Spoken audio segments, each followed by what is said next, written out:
الحمد للہ رب العالمین الصلاة والسلام علی رسول الامین وعلی آلہ واصحابہ اجمعین قال اللہ تبارک وتعالی فی الکلام الحکیم والفرقان المجید فاعوذ باللہ السمیع العلیم من الشیطان الرجیم بسم اللہ الرحمن الرحیم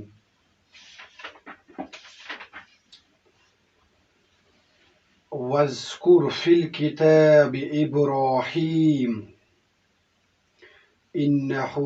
کان صدیقا نبیا آمنت باللہ صدق اللہ العلی العظیم اللہم ربنا ارنا الحق حقا وارزقنا اتباع وارنا الباطل باطلا وارزقنا اجتنابا۔ السلام علیکم ورحمۃ اللہ۔ محترم سامعین کرام، امید ہے آپ سب بخیر و عافیت ہوں گے۔ درس قرآن کے سلسلے میں آج میرے اوپر سورۃ المریم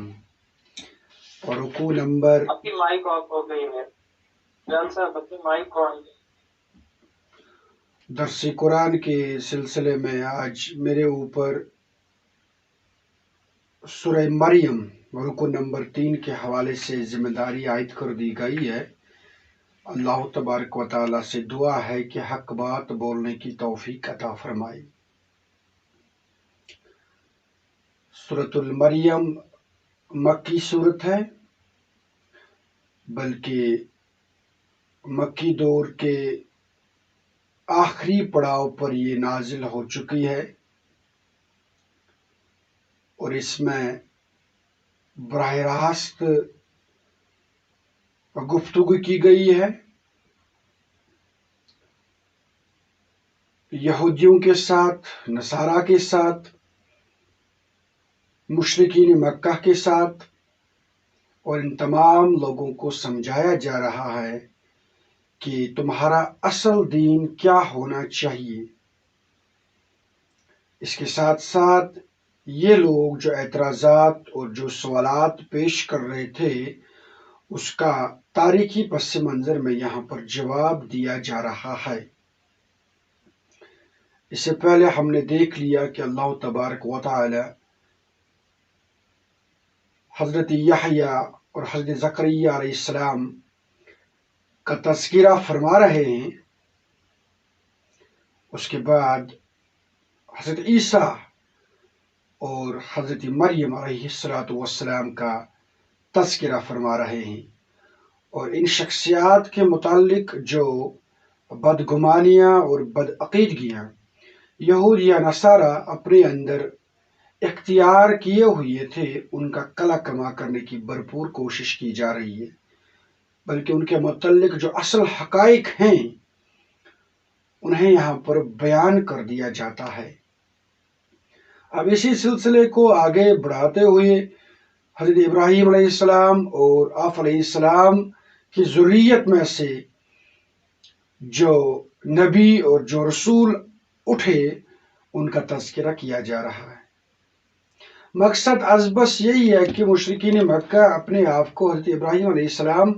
کی نسل میں تصور کرتے ہیں، لیکن ذرا انہیں بتا دیا جائے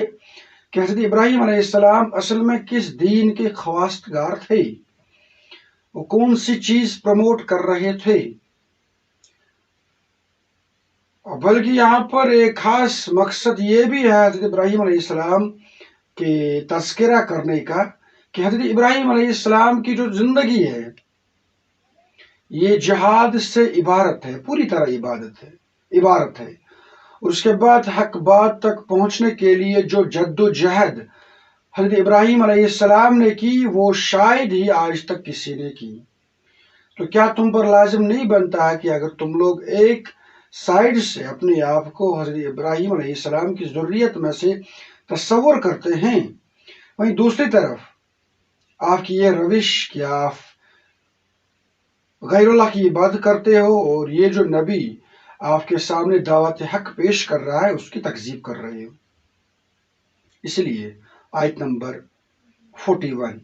وَاذْكُرْ فِي الْكِتَابِ ابراہیم، اور اے نبی صلی اللہ علیہ وسلم ذرا تذکرہ کیجیے اس کتاب میں ابراہیم کا، مینشن حضرت ابراہیم علیہ السلام، ان کی زندگی کے جو مختلف پہلو ہیں ان کو یہاں پر واضح کیجیے، ان لوگوں کو سمجھائیں، انہیں بتا دیجیے۔ اِنَّهُ كَانَ صِدِّيقًا نَبِيًّا، وہ یقیناً وہ صدیق نبی تھے، وہ سچے نبی تھے۔ انہوں نے مظاہر کائنات کے اوپر غور خوض کیا، اور اتنا غور خوض کیا کہ ابھی الہامی رہنمائی نصیب نہیں ہوئی تھی، لیکن غور خوض نے اس حد تک آگے پہنچا دیا کہ بھئی یہ جو آسمان ہے، آسمان کے اندر یہ جو ستارے ہیں، جو زمین ہے، یہ جو باقی مظاہر کائنات ہیں، یہ میرے خدا نہیں ہو سکتے۔ میرا خدا تو وہ ہو سکتا ہے جو نہ کبھی ڈوب سکتا ہے اور نہ کبھی طلوع ہو سکتا ہے، جس کی کار سازی 24/7 اس کائنات پر محیط ہو، اسے کہتے ہیں صدیق، اور اس کے بعد ہم نے اسے نبی بھی بنا دیا۔ اب یہاں پر ایک اہم چیز میں ڈسکس کرنا چاہوں گا، اس آیت یعنی آیت نمبر 41 اور اسی صورت کی آگے آنے والی ایک آیت ہے آیت نمبر 56، اس میں حضرت ادریس علیہ السلام کو بھی صدیق النبیہ کے لقب سے نوازا گیا ہے، یعنی اس آیت میں حضرت ابراہیم علیہ السلام اور آیت نمبر 56 میں حضرت ادریس علیہ السلام کو صدیق النبیہ کے لقب سے نوازا گیا ہے۔ اس کے بالکل مطابق آیت نمبر 51 اور 54 میں حضرت موسیٰ علیہ السلام اور حضرت اسماعیل علیہ السلام کو بالترتیب رسول النبیہ کے لقب سے نوازا گیا ہے، گرچہ اس میں کسی خاص مفسر نے کوئی لب کشائی نہیں کی ہے کہ یہاں پر حضرت ابراہیم علیہ السلام اور حضرت ادریس علیہ السلام کے لیے صدیق النبیہ کا لقب کیوں آیا ہے، اور حضرت موسیٰ علیہ السلام و حضرت اسماعیل علیہ السلام کے لیے رسول النبیہ کا تذکرہ کیوں کیا گیا ہے ان الفاظ کے ساتھ۔ لیکن ڈاکٹر اسرار علیہ الرحمہ نے اس حوالے سے بہت اچھی اور منفرد گفتگو کی ہے، اپنی تحقیق جو انہوں نے بیان کی ہے اپنے دروس میں، اس کا ماحصل میں آپ کے سامنے بیان کر دیتا ہوں۔ چنانچہ ہم جانتے ہیں کہ جب کوئی شخص اللہ تبارک و تعالیٰ کی اطاعت کو تسلیم کرتا ہے، یا وہ اللہ تبارک و تعالیٰ کی جو راہ ہے اس پر بڑی جان فشانی کے ساتھ چلتا ہے، تو وہاں پر وہ 4 درجے پا سکتا ہے۔ پہلا درجہ ہے صالحین کا، نیک پسند لوگ، نیک فطرت لوگ۔ اس کے بعد ہے شہداء، جو عملی طور پر اس بات کا ثبوت اور اس بات کی گواہی پیش کرتے ہیں کہ اللہ تبارک و تعالیٰ ایک ہیں۔ اس سے آگے درجہ ہے صدیقین کا،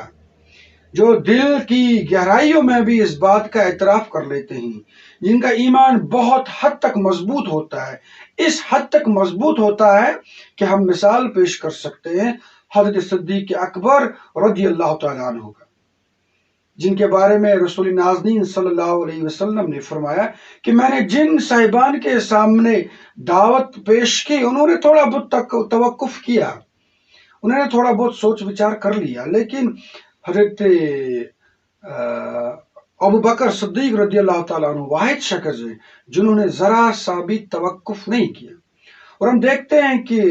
معراج کے موقع پر بھی سب سے پہلے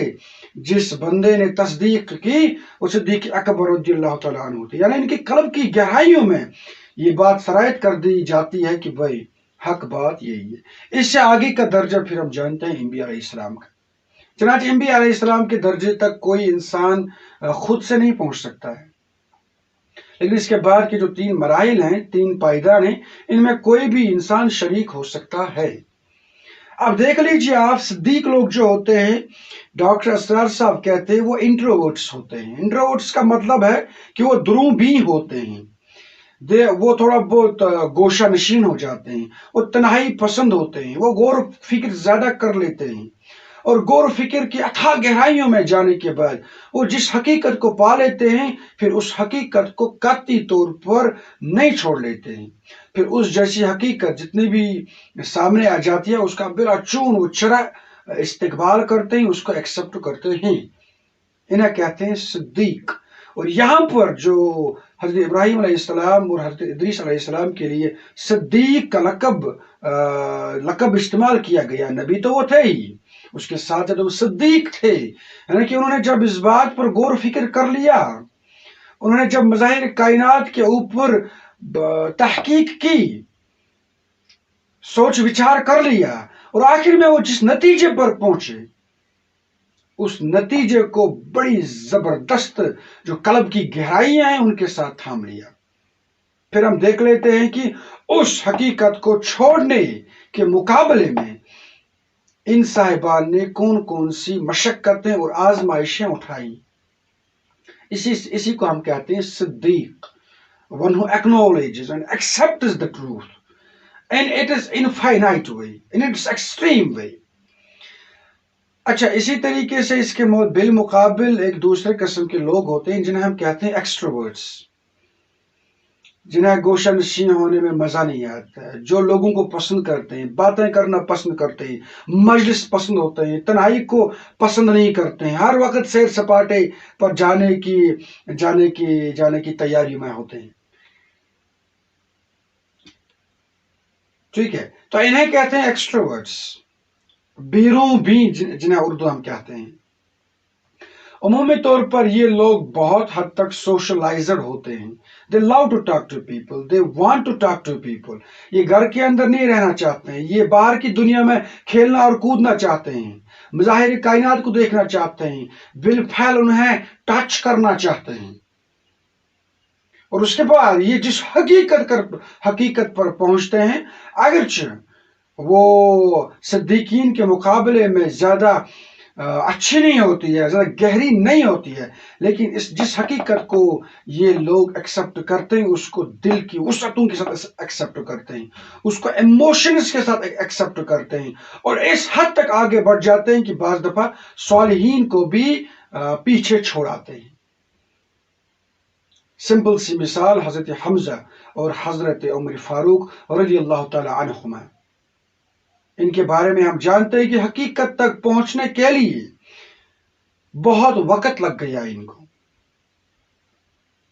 لیکن جب حقیقت پالی تو پھر ہم نے دیکھ لیا کہ ان دو صاحبان کی وجہ سے اسلام کو کتنی تقویت پہنچی، کتنی قوت ان کے ذریعے سے اسلام کو حاصل ہوئی۔ تو انہیں کہتے ہیں ہم ایکسٹروورٹس۔ تو اگر ہم دیکھ لیں گے اب حضرت موسیٰ علیہ السلام کو، حضرت اسماعیل علیہ السلام کو، یہ دونوں صاحبان بھی ایکسٹروورٹس تھے، جیسا کہ ہم جانتے ہیں قرآن پاک میں تذکرہ آیا ہے حضرت موسیٰ علیہ السلام کا کہ انہوں نے ایک قطبی شہری کو مکہ مار دیا اور مکے سے ہی اس کا کام تمام کر دیا۔ حضرت اسماعیل علیہ السلام کے بارے میں بھی آتا ہے کہ وہ زیادہ تر شکار پر جایا کرتے تھے، دیٹس وائی 2-3 مرتبہ جب حضرت ابراہیم علیہ السلام ان کے گھر آ گئے تو وہ گھر کے اندر موجود نہیں تھے، وہ شکار پر گئے ہوئے تھے۔ اس لحاظ سے ان دو صاحبان کے لیے رسول النبی آیا ہے، یعنی کہ وہ نبی بھی تھے لیکن نبی کے ساتھ ساتھ ان کی ایک خاص خصوصیت تھی رسولن، اور رسولن یہاں پر اس معنی میں کہ وہ ایکسٹروورٹس تھے، اور انہوں نے اپنے کام سے یہ ثابت کر دیا کہ وہ اللہ تبارک و تعالیٰ کے برگزیدے ہیں، شہادت کا جو مرتبہ ہے انہوں نے پا لیا، کیونکہ رسول بھی اصل میں اگر ہم دیکھ لیں گے رسول بھی بذات خود شہادت دینے کے لیے آتے ہیں، شہادت اس حوالے سے دینے کے لیے آتے ہیں کہ بھائی اللہ تبارک و تعالیٰ کی وحدانیت کو تسلیم کرو، آخرت کا منظر بہت قریب ہے، اس کی شہادت وہ دیتے ہیں۔ اچھا، پھر وہاں پر الگ سے آپ یہ بھی سمجھ لیں کہ رسول اور نبی میں بھی ایک فرق ہے، رسول نبی سے درجے میں آگے ہوتے ہیں، اور عمومی طور پر رسول کے ہاتھ کتاب عطا کی جاتی ہے اس کی قوم کو، جبکہ نبی بہت سارے ہیں، روایات میں آتا ہے کہ 313 315 کے لگ بھگ رسول تھے، جبکہ نبی کم و بیش 1,24,000 اس دنیا کے اندر مبعوث کیے گئے ہیں۔ تو اس لحاظ سے یہاں پر آیا ہے انہو کان صدیقا نبی، یقیناً وہ صدیق نبی تھے، حضرت ابراہیم علیہ السلام۔ اس کے بعد آیت نمبر 42، اس قول لابی، اب کیا یہ صدیق تھے، انہوں نے اپنے والد سے کہا یا ابتی لما تعبد، اب جان آپ کیوں بندگی کرتے ہو، ما لا یسمع، ایسی چیزوں کی جو نہ سن سکتی ہیں، ولا یبصر، اور نہ دیکھ سکتی ہے، ولا یغنی عنک شیئا، اور نہیں آپ کے کچھ کام آ سکتی ہے۔ مطلب آپ دیکھ لیجئے سٹیٹس کو حضرت ابراہیم علیہ السلام نے کس طریقے سے چیلنج کیا۔ بظاہر عام سی بات لگتی ہے، لیکن جس ڈگر پر پوری سوسائٹی چلتی ہے اس ڈگر کے بالکل مخالف سمت میں سوچنا، اس پر ایک تنقیدی جائزہ لینا، اور پھر یہ الفاظ کہنا کہ ابا جان آپ ذرا مجھے بتا دیجئے آپ جن بتوں کی پوجا کرتے ہو، پرستش کرتے ہو، یہ نہ سن سکتی ہیں، نہ دیکھ سکتی ہیں، اور نہ ہی آپ کے کچھ کام آ سکتی ہیں۔ آج کل کے بھی زمانے میں سٹیٹس کو کے خلاف جو کوئی بندہ کھڑا اٹھتا ہے، اس کی آواز بذات خود انہونی سی لگتی ہے، مختلف سی لگتی ہے، ہر کوئی اسے دھتکارتا ہے، اس کی آواز پر وہ چوکنا ہو جاتا ہے۔ لیکن یہی وہ اشخاص ہوتے ہیں جو کیا ہوتے ہیں، غور و فکر کرنے والے ہوتے ہیں، اور قرین قیاس ہے کہ ان کا جو غور و فکر ہے وہ انہیں حق بات تک پہنچا دے۔ آیت نمبر 43، یا ابت انی قد جاءنی من العلم، ابا جان، دیکھ لیجئے یہاں پر آپ ادب کا مقام، ادب کے ساتھ انتہائی شریفانہ انداز میں، معدبانہ انداز میں حضرت ابراہیم علیہ السلام اپنے ابا جان سے کہتے ہیں، ابا جان، یا ابت انی قد جاءنی من العلم، میرے پاس وہ علم آیا ہے، ما لم یأتک، جو آپ کے پاس نہیں ہے، میں نے غور و فکر کیا، غور و خوض کیا، میرے اوپر یہ بات القاء ہو گئی، فَأَتَّبِعْنِي أَهْدِكَ صِرَاطًا سَوِيًّا، پس اس علم کی بدولت اور اس غور و خوض کی بدولت آپ میری پیروی کیجئے، میں آپ کو دکھاؤں گا سیدھا راستہ۔ یہ جس راستے پر آپ چل رہے ہو، عقل تو کہتی ہے اس میں کوئی فائدہ نہیں ہے، اس کے مقابلے میں جس نتیجے پر پہنچا ہوں اس پر اگر آپ چلو گے تو قرین قیاس ہے، امید ہے کہ آپ سیدھا راستہ پالو گے۔ آیت نمبر 44، یا ابت لا تعبد الشیطان، ابا جان آپ شیطان کی بندگی نہ کیجیے، ان الشیطان کان للرحمن عصیا، شیطان یقین رحمان کا نافرمان تھا۔ اب دیکھ لیجئے یہاں پر بتوں کے مقابلے میں حضرت ابراہیم علیہ السلام شیطان کا لفظ استعمال کرتے ہیں۔ اس سے یہ بات واضح ہو جاتی ہے کہ یہاں پر بندگی، اس معنی بندگی کا جو لفظ ہے اس معنی میں استعمال ہوا ہے کہ آپ کسی کی اطاعت کریں، نہ صرف پوجا پاٹ یا نہ صرف وہ مذہبی رسومات ان کے سامنے انجام دیں، بلکہ آپ جن کی مانیں اس سے کہتے ہیں اطاعت۔ آپ تو بظاہر ہر روز مسجد میں داخل ہوتے ہیں، اپنے گھر میں 5 وقتہ نماز کا اہتمام بھی کرتے ہیں، لیکن جو باقی معاملات ہیں، آپ کا تعلیم ہے، آپ کا سماج ہے، آپ کی معیشت ہے، آپ کی گھریلو زندگی ہے، آپ کے اٹھنے بیٹھنے کے آداب ہیں، ان میں آپ تو اطاعت کسی اور چیز کی کرتے ہیں، ان میں آپ اطاعت کسی اور فلاسفر کی کرتے ہیں، کسی اور نظریے کی کرتے ہیں۔ تو یہ بات پھر ذہن میں یاد رکھیے، چاہے وہ اطاعت ہو یا پرستش ہو، ان میں پھر آپ بندگی کس کی کرتے ہیں؟ شیطان کی کرتے ہیں۔ تو اگرچہ ہم نماز اللہ تبارک و تعالیٰ کے حضور پڑھتے ہیں، اسی کے سامنے سجدہ ریز ہو جاتے ہیں، لیکن باہر کی دنیا میں ہم بندگی بالفاظ دیگر شیطان کی کرتے ہیں۔ اب حضرت ابراہیم علیہ السلام کی جو قوم تھی، یہ پوجا پاٹ بھی شیطان کی کرتی تھی، اور اس کے بعد بندگی یا اطاعت بھی شیطان کی کرتی تھی۔ شیطانی نظریات پر ان کی جو سوسائٹی تھی وہ کام کر رہی تھی۔ آیت نمبر 45، یا ابت انی اخاف، ابا جان مجھے اندیشہ ہے، مجھے ڈر ہے، ان یمسک عذاب من الرحمن، کہ رحمان کی طرف سے کوئی عذاب آپ کو پکڑے۔ جس طریقے سے آپ چل رہے ہیں، جس نہج پر آپ آگے بڑھ رہے ہیں، جن نظریات کی آپ پیروی کر رہے ہیں، جس چیز کو آپ نے اپنا قبلہ بنایا ہوا ہے،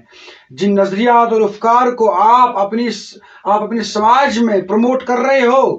ان کو دیکھتے ہوئے مجھے ڈر ہے، مجھے اندیشہ ہے ان یمسک عذاب من الرحمن، کہ رحمان کی طرف سے کوئی عذاب آپ کو پکڑے، فتکون للشیطان ولیا، اور پھر آپ شیطان ہی کے ساتھی بن کر رہ جاؤ گے۔ اور شیطان کا جو معاملہ ہے وہ نہایت ہی خطرناک ہے، بلکہ شیطان آخر میں آپ سے بھی بیزار ہو جائے گا، وہ آپ کو آخر کر اس کہے گا کہ میں نے ان کے اوپر کوئی بھی جبر نہیں کیا تھا، یہ لوگ میری پیروی کر رہے تھے اپنی ول کے ساتھ، تو پھر آخر میں آپ لوگ شیطان ہی کے ساتھی بن کر رہ جاؤ گے۔ اس کے بعد آیت نمبر 46، قال اراغب انت عن آلہتی، اس نے کہا کیا تم کنارہ کشی کر رہے ہو میرے معبودوں سے، یا ابراہیم، اے ابراہیم۔ اب یہاں پر دیکھ لیجئے اس کے مقابلے میں والد صاحب کا جو لہجہ ہے وہ کتنا خطرناک تھا، وہ کتنا متکبرانہ تھا، وہ کس طرح سے شفقت سے عاری تھا۔ اس نے کیا کہا، کیا تم کنارہ کشی کر رہے ہو میرے معبودوں سے، ہاؤ ڈیئر یو، آپ نے کیسے یہ ہمت لائی کہ آپ میرے ان معبودوں کے خلاف بولے ابراہیم۔ لئن لم تنتہی، اگر تم اس سے باز نہ آئے، لارجمنک، تو میں تمہیں سنسار کر دوں گا، وہجرنی ملیا، اور تم مجھے اسی وقت فی الفور چھوڑ دو، میں تمہیں اپنے گھر سے بدر کر رہا ہوں، کوئی اختیار نہیں ہے تمہیں میرے ساتھ رہنے کا، میرے ساتھ کوئی نسبت کا آپ کو کوئی حق نہیں ہے، کیونکہ آپ نے کیسے یہ جسارت کی، آپ نے کیسے یہ ہمت کی کہ آپ میرے معبودوں اور میرے نظریات کے خلاف بولیں۔ آج بھی ہم دیکھتے ہیں جو کوئی بھی بندہ سٹیٹس کو چیلنج کرتا ہے، جو کوئی بھی صاحب غور و فکر کرتا ہے اور پھر کہتا ہے کہ بھائی موجودہ وقت کا جو نظام ہے یہ غلط ہے، اس کے اندر جو لوگ پالیسی ساز بنتے پھر رہے ہیں، اس میں جو لوگ لیڈرز بنتے جا رہے ہیں، وہ اس سماج کو جہنم کی طرف لے جا رہے ہیں، ایسا جو کوئی بندہ ہوتا ہے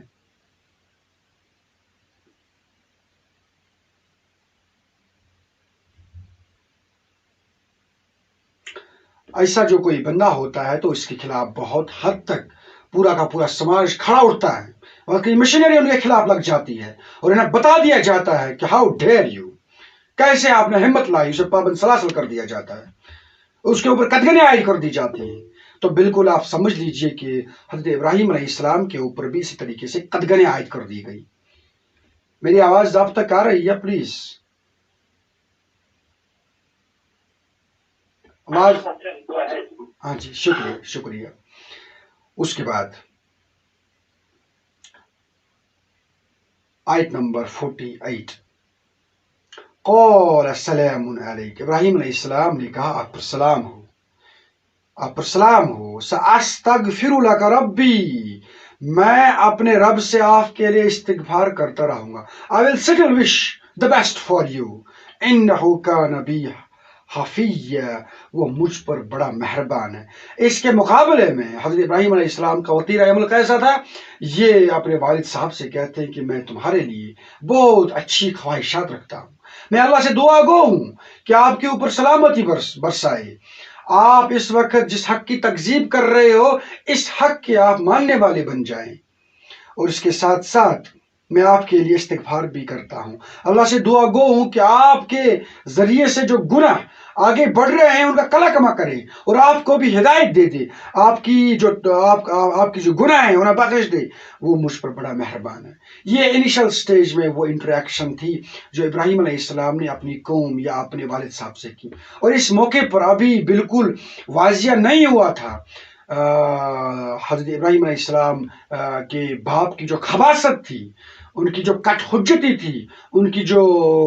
کا جو تکبر تھا وہ بھی واضح نہیں ہوا تھا، اس لحاظ سے انیشل مومنٹ ابراہیم علیہ السلام نے ان کے لیے نیک خواہشات رکھی، لیکن آگے چل کر جب بالکل واضح ہو گیا کہ اب ان کے والد، ان کی قوم حق کی طرف مائل نہیں ہونے والی ہے، ان کے اوپر اتمام حجت ہو چکی ہے، ان تک بات بڑے بہترین انداز میں پہنچائی گئی ہے، آفٹر دیٹ اب یہ ماننے والے نہیں ہے، تو اب حضرت ابراہیم علیہ السلام نے بھی اپنا منہ اس کے مخالف میں پھیر دیا، اور پھر ان کے لیے کوئی دعا کرنے کی اجازت آپ علیہ السلام کو نہیں دی گئی۔ بلکہ اسی طرح کا خطاب پھر بعد میں نبی اکرم صلی اللہ علیہ وسلم کو اور آپ کے جانثاروں کو بھی دیا گیا کہ آپ کے یہ تو اپنے عزیز ہیں، یہ اقارب ہیں. ایک حد تک تو انہیں دعوت دینا ٹھیک تھا، لیکن جب آپ کو یقین ہو گیا کہ یہ اب محض کٹ حجتی پر اتر آ رہے ہیں، اب آپ کو یقین ہو گیا کہ یہ لوگ دل میں تو اس بات کا اعتراف کرتے ہیں کہ آپ صحیح بول رہے ہیں، لیکن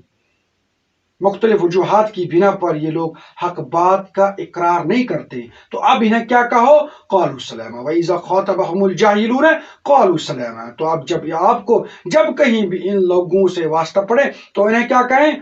آپ اپنے راہ کی طرف جاؤ، میں اپنے راہ کی طرف جاؤ. اس کے بعد آیت نمبر 48 وَأَعْتَزِلُكُمْ وَمَا تَدْعُونَ مِن دُونِ اللَّهِ، میں کنارہ کشی کرتا ہوں آپ سے بھی،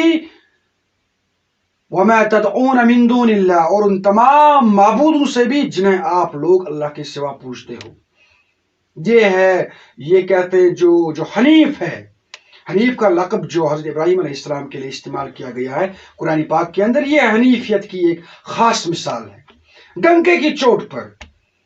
تمہارے معبود تمہیں مبارک ہو، مجھے ان سے کوئی سروکار نہیں ہے. جنہیں تم لوگ پوجا کرتے ہو میں کبھی بھی اور قطعی طور پر ان کی پوجا نہیں کر سکتا ہوں، میں ان سے کنارہ کشی اختیار کرتا ہوں. وَأَدْعُو رَبِّي، میں تو اپنے رب ہی کو پکاروں گا، no one else. آپ مجھے کتنے بھی لالچ دے دو، آپ میرے اوپر کتنا بھی دباؤ ڈال دو، آپ مجھے کتنا بھی پابند سلاسل کر دو، آپ مجھے کتنا بھی ملک بدل کر دو، لیکن میرا تمہارے نظریات کے ساتھ، میرا تمہارے افکار کے ساتھ، میرا تمہارے سسٹم کے ساتھ قطعی طور پر کوئی بھی واسطہ نہیں ہے. میں تو صرف اپنے رب کو ہی پکاروں گا، اسی کی بندگی کروں گا اور اسی کا پرچار کروں گا.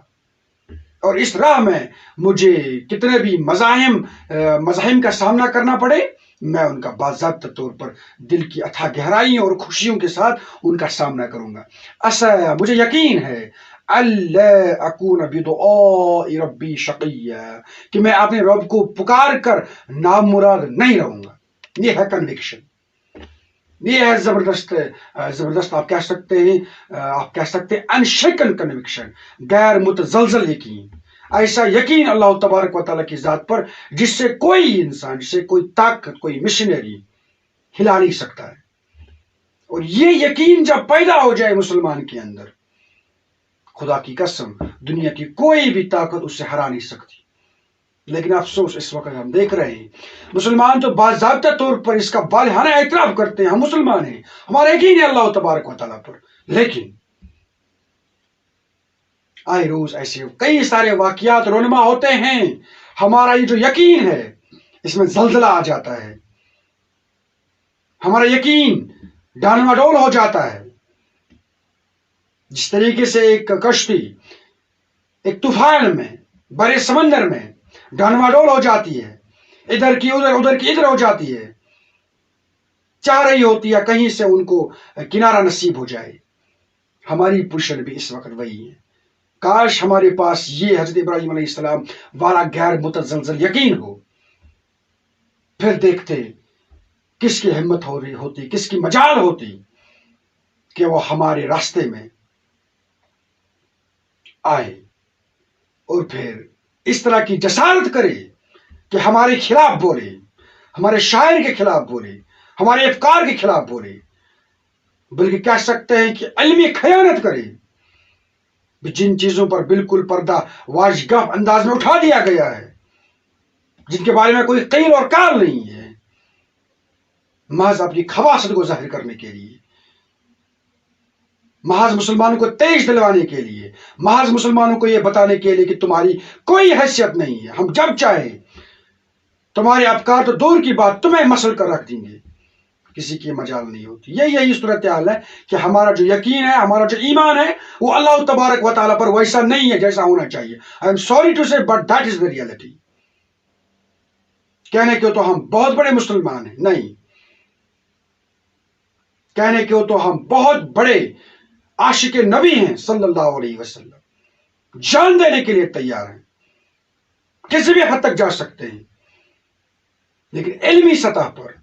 یقین کی سطح پر جو یقین ہمیں ہونا چاہیے تھا، جو کنوکشن ہونا چاہیے تھا وہ ہمارے پاس نہیں.